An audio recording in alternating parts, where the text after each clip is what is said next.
buenos días. Compartimos en 1 de Pedro 2:24, es un versículo, como decimos muchas veces, conocido, y dice así, 1 de Pedro 2:24. Si queréis buscarlo, usted un minuto.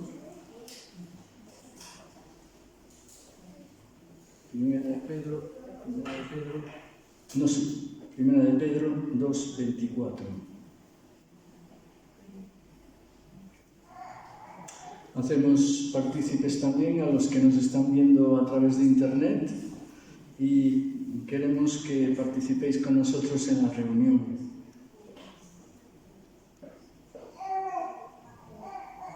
¿Lo tenéis? Bueno, vamos a leerlo. En Reina Valera nos dice: quien llevó él mismo, es decir, Jesús, llevó nuestros pecados en su cuerpo sobre el madero. Caramba, ¿eh? Llevó, hola.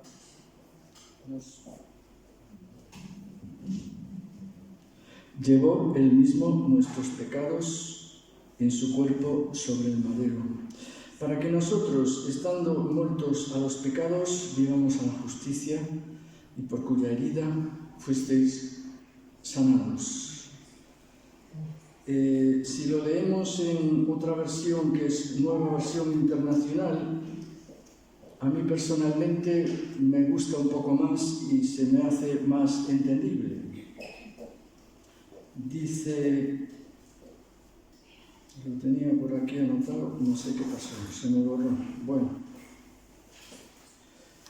pues se me borró. Dice, para que nosotros muramos a los pecados. Por eso murió Cristo, para que nosotros muramos a los pecados. Fijaos que la diferencia, Si nosotros leemos aquí, dice estando muertos a los pecados, pero Jesús dijo, o en Nueva Versión Internacional nos dice que Jesús murió para que muramos a los pecados y vivamos a la justicia, es decir, a las cosas de Dios. Y fijaos que siempre enfatizamos, siempre enfatizamos en nuestra responsabilidad en cuanto a esto, Pero yo lo que quisiera hoy daros a entender es que Dios ha muerto en la cruz para que muramos a los pecados, es decir, liberó, esa es la palabra que quería deciros, liberó poder para que nuestros pecados sean sacados de nuestra vida. El poder de Dios es mucho mayor de lo que imaginamos. Y Dios va a hacer todo lo posible. Dios va a hacer todo lo posible para que muramos a nuestros pecados. Yo no sé si lo creéis eso. A veces pensamos, bueno, esto no hay quien me lo saque de encima. Pues no, Dios liberó poder para que nuestros pecados mueran. Es como una promesa. Y ya os digo, a veces cargamos la responsabilidad nosotros cuando la responsabilidad mayor es de Dios. ¿Qué me decís? Eduardo, ¿qué dices? Bueno, pues nosotros queremos poner la intención, ¿no? ¿O no? Queremos que nuestros pecados desaparezcan de nuestra vida, pero ¿podemos hacer algo? Si Cristo no hubiera muerto en la cruz, ¿podemos hacer algo? No, imposible. Y nos cuesta, ¿no? Nos cuesta en el sentido de que tenemos que pedirle a Dios, tenemos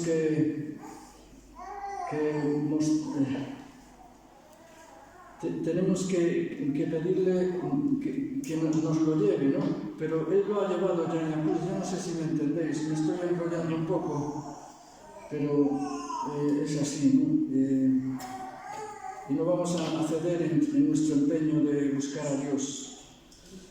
Vamos ahora a Él, buscarle en su palabra, atentos a lo que Dios nos quiere hacer entender.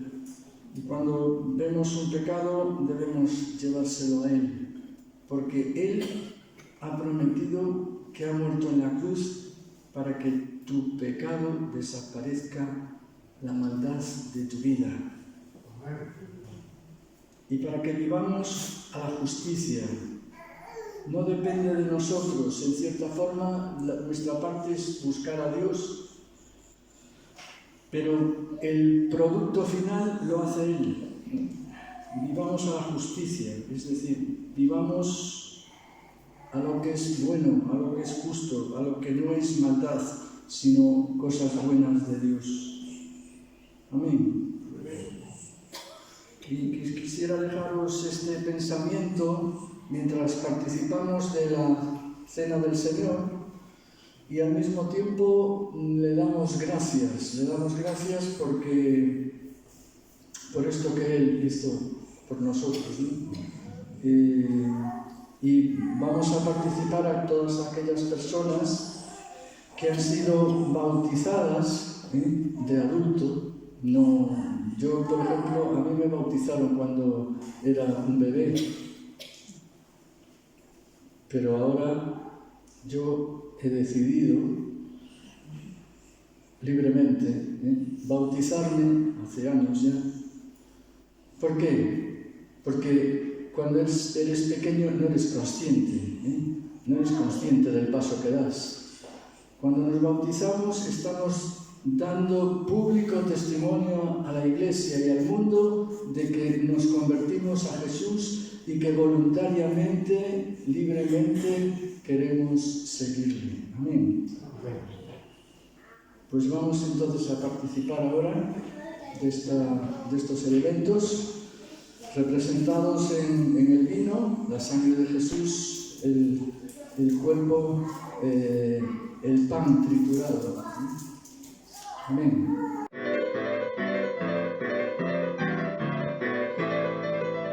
Un saludo, queridos hermanos, queridos amigos.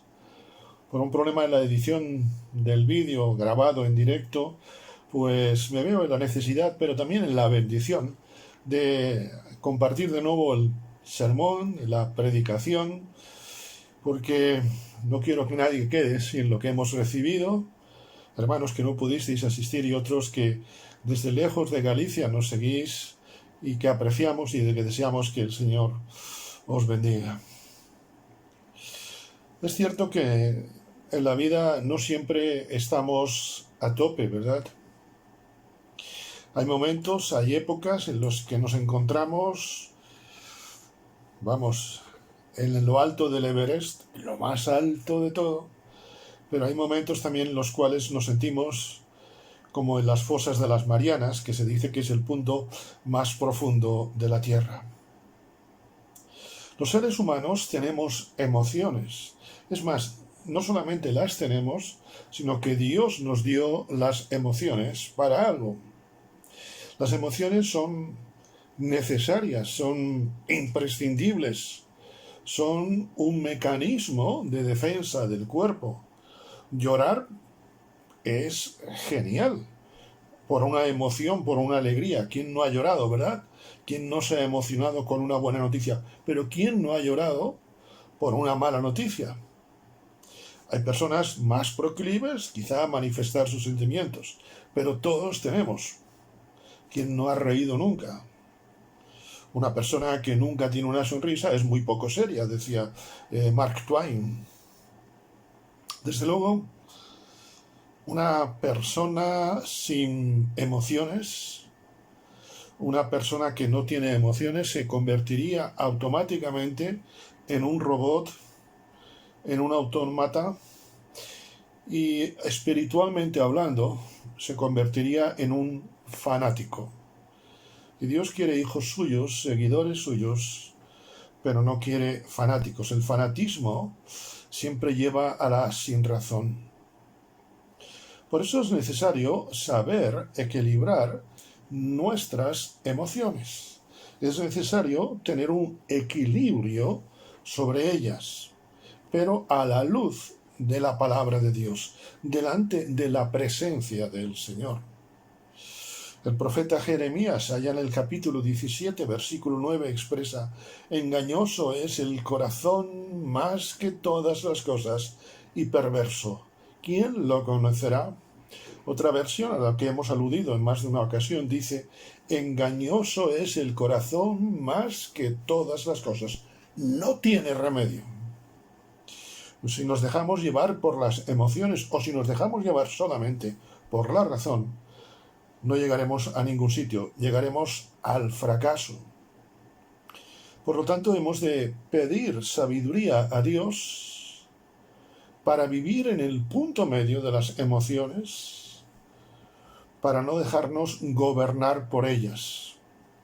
Dice un viejo proverbio griego que en el equilibrio de las cosas está la felicidad.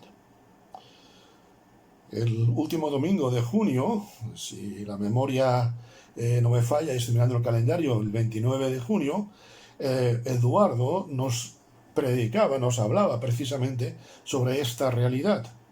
Tener un ego saludable, un ego conforme al corazón de Dios, un ego donde Cristo sea el centro de nuestro corazón y no nosotros, porque si no sería un ego egoísta. Y en ese equilibrio, como digo, es donde vamos a encontrar bendición y triunfo en nuestra vida. Ahora bien, cuando dejamos el equilibrio, cuando perdemos el equilibrio, entonces sucede que el pecado, de una forma muy sutil, entra en nosotros.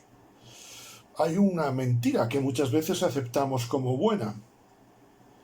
Si esto me gusta, es bueno. Evidentemente en esta botella hay agua, pero como me gusta su apariencia, tiene que ser buena. ¿Y cuántas personas no han sido envenenadas por algo que parecía a sus ojos bueno? Una de las cosas que invade nuestra vida cuando nos dejamos llevar por las emociones e incluso por la razón es el desánimo. El desánimo es uno de los navajazos, una de las heridas más sutiles, más calladas que el enemigo quiere hacer, que Satanás quiere hacer en el corazón de aquellos que buscamos a Dios. No es algo instantáneo, sino que el desánimo empieza como empieza un gran fuego, con una pequeña llama.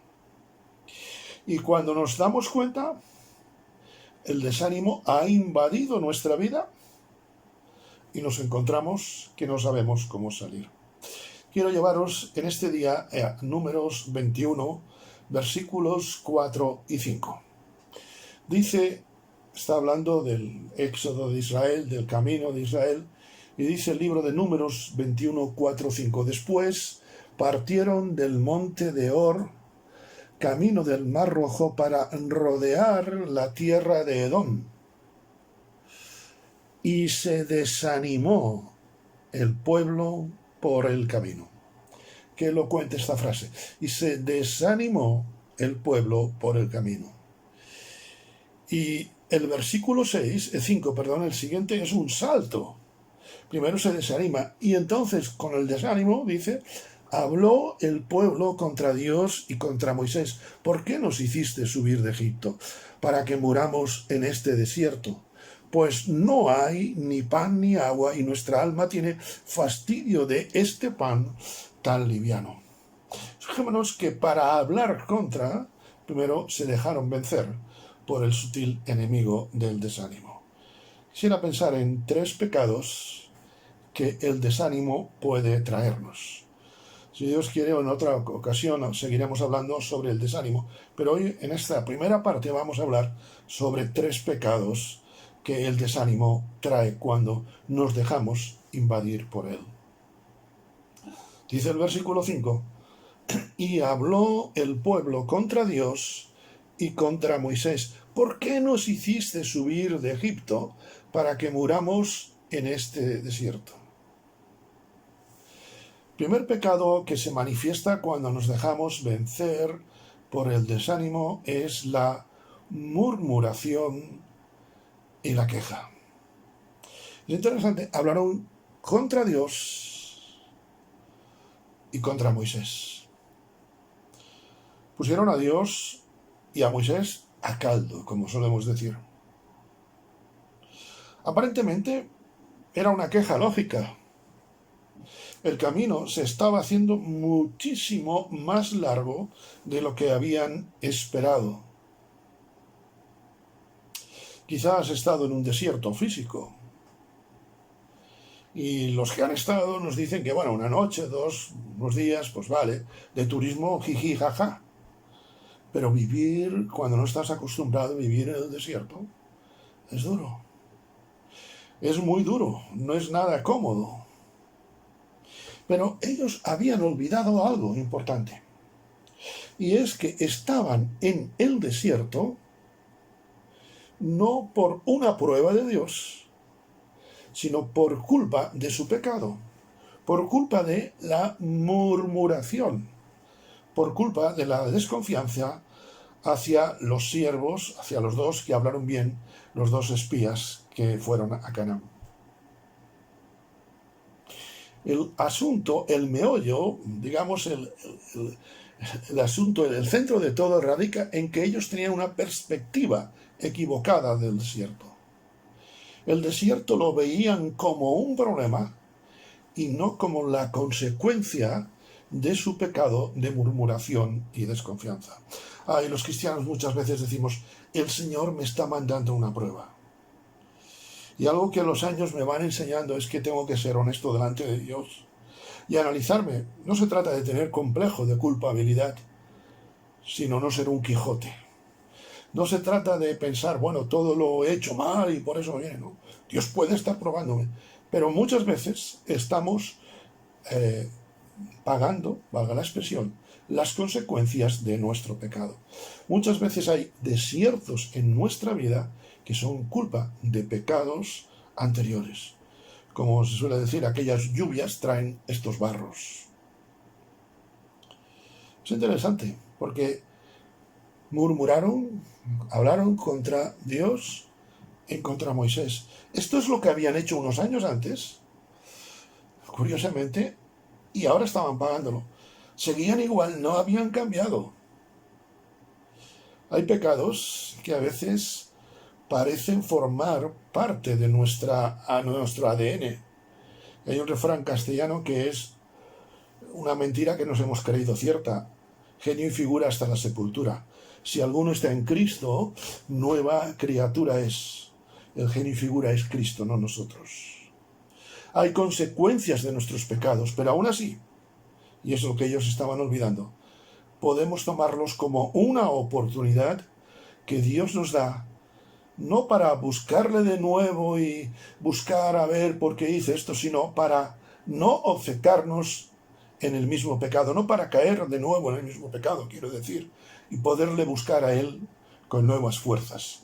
Y ahí tenemos el Salmo 51 que animo a leer a los hermanos y amigos que nos siguen. Crea en mí, oh Dios, un corazón puro. No dice crea en mí, oh Dios, un corazón mejor.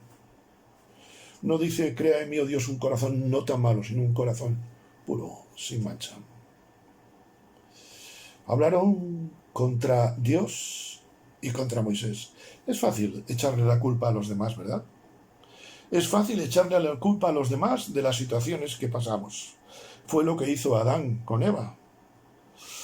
Señor, la mujer que me diste, cuando el Señor le pregunta a Eva, Señor, la serpiente, allí fueron todos jugando a la pelota a ver quién era el último que se quemaba con la cerilla. Qué fácil es echarle la culpa a Dios y a los demás de nuestras malas acciones. Fue lo que hicieron dos hermanas, las hermanas de Betania. Eran mujeres que amaban profundamente a Jesús, pero que cuando su hermano Lázaro muere, ¿recuerdas lo que dijeron las dos? Y no se anduvieron con rodeos, no se anduvieron con chiquitas. Dijeron: Señor, si tú hubieras estado aquí, mi hermano no habría muerto. La culpa no es de la enfermedad de mi hermano, sino que tú no estabas aquí. ¿Cuántas veces le echamos a Dios la culpa de las situaciones que vivimos? Hablar contra Dios, hablar contra un hermano en la fe, es murmurar. Si lo que estamos hablando de un hermano no edifica, eso es murmuración, aunque aparentemente podamos tener razón, porque el amor auténtico cubre multitud de pecados. El amor auténtico no larga, no publica multitud de pecados. Hablar contra alguien, hablar contra Dios, es no considerar cuál es nuestra condición. Estaban hablando contra Dios y contra Moisés, pero paradójicamente contra quien más hablaban era contra ellos. Fijémonos que el texto, versículo 5, nos dice que preguntaron a Dios o a Moisés. No dice que fueron con un corazón honesto. Fueron con queja. Tengamos cuidado con el doble lenguaje. Es muy fácil usar el doble lenguaje. A veces se le llama retranca o lo que tú quieras, pero es doble lenguaje. Pidamos a Dios no usarlo, que nuestro sí sea sí, y pidamos sabiduría a Dios para detectarlo, para percibir los espíritus. Y una cosa más en este primer pecado. Hablaron contra Dios. ¿Por qué? ¿Por qué? Pues no hay, pues no sé qué. No aportaron ni una posible solución a un supuesto problema, que hay que ver si era un problema o no. El que murmura nunca aporta soluciones, siempre aporta problemas. Hay personas, hay cristianos, tristemente, y Dios me libre, te libre, nos libre a los que somos creyentes, que tienen 100 problemas para cada solución. Y es lo que estaban haciendo. Y eso es murmuración. Cuando solamente vemos el problema, es que formamos parte del mismo. Porque si hemos resucitado, nuestra vista está en las cosas de arriba. Es decir, que incluso el problema lo vemos con la perspectiva de Dios. Como decía antes, no se trata de ser fanáticos, no se trata de ser idealistas, no se trata de ser memos ilusos optimistas, no. El asunto es ser conformes al corazón de Dios. Hablaron diciendo: ¿por qué nos hiciste subir? Pues no hay agua. No hay agua, ni pan, ni agua en este desierto.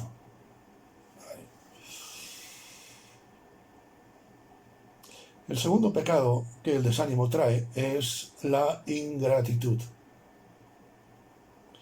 El apóstol Pablo, yo no sé si estaba pensando en este incidente, pero en su experiencia él nos dice en Filipenses 4:11: he aprendido a contentarme cualquiera que sea mi situación. Yo estoy todavía en ese proceso, lo reconozco. Estoy pidiendo a Dios aprender. Estoy pidiendo a Dios que me enseñe a aprender eso, porque es una asignatura que creo, a mí por lo menos, me cuesta mucho. Contentarnos, cualquiera que sea nuestra situación, significa tener gratitud a Dios por todo, aunque los demás lo consideren poco. La ingratitud forma parte del desánimo. Cuando veamos que no hay cosas que agradecer a Dios, vayamos a la UCI de la oración, porque es que algo está funcionando mal en nuestro espíritu, en nuestro corazón. ¿Por qué se desanimaron? porque aparentemente ellos se fijaron en lo que no había. Antepusieron lo que entendieron que no había, cuando Dios había dado de sobra, y entonces por ahí se desanimaron. Cuando pensamos en lo que no hay en nuestro corazón, anida el desánimo. Cuando pensamos lo que no hay en nuestro corazón, anida la queja, el echar de menos a Egipto. Y olvidamos que Dios suple, y suple en abundancia, conforme a sus riquezas en gloria en Cristo Jesús. Y esto a veces lo pensamos para el de al lado. Pero Dios suple en abundancia, no conforme a las miserias nuestras, sino conforme a sus riquezas en gloria en Cristo Jesús. Cuando pensamos en lo que no hay, no agradecemos a Dios. Como compartía el domingo una experiencia personal, cuando en el 2007 el Señor nos llevó a mi esposa y a mí a servirle durante 5 años en la isla de La Palma. Recuerdo que cuando llegamos, lo primero que sobre todo echábamos en falta era pues el supermercado día, el supermercado, el Mercadona, porque allí había otros supermercados locales y echábamos de menos cómo comprábamos, incluso pues nos apetecía cualquier cosa, pues no la teníamos. Recuerdo que las primeras semanas mi esposa y yo pensábamos eso, hasta que un día le dije a mi esposa, cambiemos el chip. Vamos a darle gracias a Dios por lo que hay. Y verás que tenemos mucho más de lo que imaginamos. Bueno, a los 5 años las tornas se dieron vuelta. Cuando regresamos a Galicia, echábamos de menos aquello. ¿Por qué? Porque habíamos aprendido, a veces con sangre, sudor y lágrimas, habíamos aprendido a dar gracias a Dios. Cuando echamos de menos lo que no hay, estamos olvidando por qué estamos en este punto del desierto. Y estamos en este punto del desierto. Israel estaba en este punto del desierto porque estaban a las puertas de algo mejor, a las puertas de la provisión de Dios. No dieron gracias por lo que tenían, sino queja por lo que creían no tener. ¿Cómo es tu vida de gratitud al Señor? Analicemos un momento nuestras oraciones delante de Él. ¿Cuánto tiempo de calidad, cuántas oraciones dedicamos solamente a expresarle a Dios nuestro amor? ¿Cuántas oraciones de nuestra vida dedicamos a solamente darle gracias? ¿Cuántas oraciones de nuestra vida de oración, porque supongo que la tendremos, dedicamos a expresarle a Dios nuestra admiración? Lo voy a decir en otras palabras. ¿Cuántas oraciones tuyas y mías no contienen una sola queja? ¿Cuántas oraciones tuyas y mías no tienen una sola petición? Porque si son más las peticiones y las quejas, es que lo que nos interesa de Dios es lo que nos da y no nos interesa lo que Dios es. ¿Cuántas oraciones elevas delante de Dios sin presentarle un problema, sino presentándole tu corazón? La ingratitud lleva a pedir. La gratitud lleva a dar gracias por todo, incluso por lo que pienso que no tengo. Nuestra alma tiene fastidio, siguen diciendo, de este pan tan liviano. Decimos murmuración, ingratitud, y el tercer pecado es el desprecio, el fastidio por las bendiciones de Dios.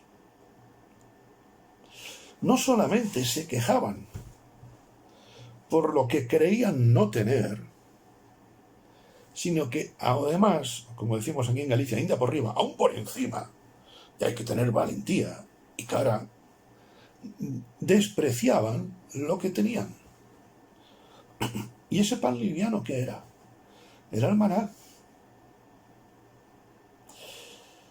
Me gusta y se nota en mi físico, comer, aunque procuro cuidarme. Pero es bueno a veces probar distintas recetas, distintos cocineros. Pero hay quizá ciertos tipos de cocinas que por nuestro carácter occidental pues no nos llaman la atención, cocinas orientales o de otros continentes, de otras latitudes. Pero hay una cocina que a mí me habría gustado probar, la cocina del cielo. Porque el maná no estaba cocinado en una empresa de catering, ni siquiera en la cocina de nuestra madre o nuestra abuela. El maná estaba cocinado, por así decir, en la cocina del cielo. Y es más, nadie podrá igualar, ni siquiera asemejarse a aquel alimento. Tenían algo único y lo despreciaban todo. No tenían derecho a nada y estaban recibiendo todo y estaban despreciando todo. No tenían nada que hacer, nada más que salir a la puerta de la tienda. Eso era todo lo que tenían que hacer. No tenían que trabajar para ganárselo, solamente salir a la puerta de la tienda. No tenían nada que hacer y despreciaron todo. Me pregunto en este día, ¿valoro las bendiciones de Dios? ¿Valoro las bendiciones de Dios, incluso aquellas que aparentemente son frecuentes? Hay una bendición que es muy frecuente, es la de reunirnos juntos, a veces por medios informáticos. Hay una bendición frecuente que es la de recibir de su palabra. Para mí el volver a compartir hoy en grabación esta reflexión, para mí es doble bendición. Hay una bendición frecuente, la de alabar al Señor. Valoro esas bendiciones frecuentes. A veces queremos unas bendiciones con redoble de tambores, cuando estamos olvidando que cada día recibimos bendiciones con música celestial. Si nos reunimos, no es porque acordemos reunirnos, es por la gracia y la incomparable misericordia de Dios. Aunque a veces seamos 2 o 3 o muy pocos. A veces, como Israel, podemos pensar, siempre predican los mismos. Ya sabemos lo que van a decir.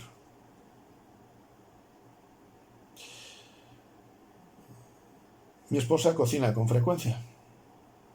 Yo sé cómo van a saber sus platos, pero sus platos siempre me alimentan. Recuerdo cómo cocinaba mi madre, hoy ya muy mayor. Pero yo recuerdo el sabor de muchos platos. ¿Cuántas veces repetimos el mismo plato? Pero todos, absolutamente todos, me han alimentado. Algunos días sale un poco más soso. A veces con mi esposa, cuando cocina ella, cocino yo. Pues el otro día quedó mejor. O mira, hoy ha quedado mejor que el otro día.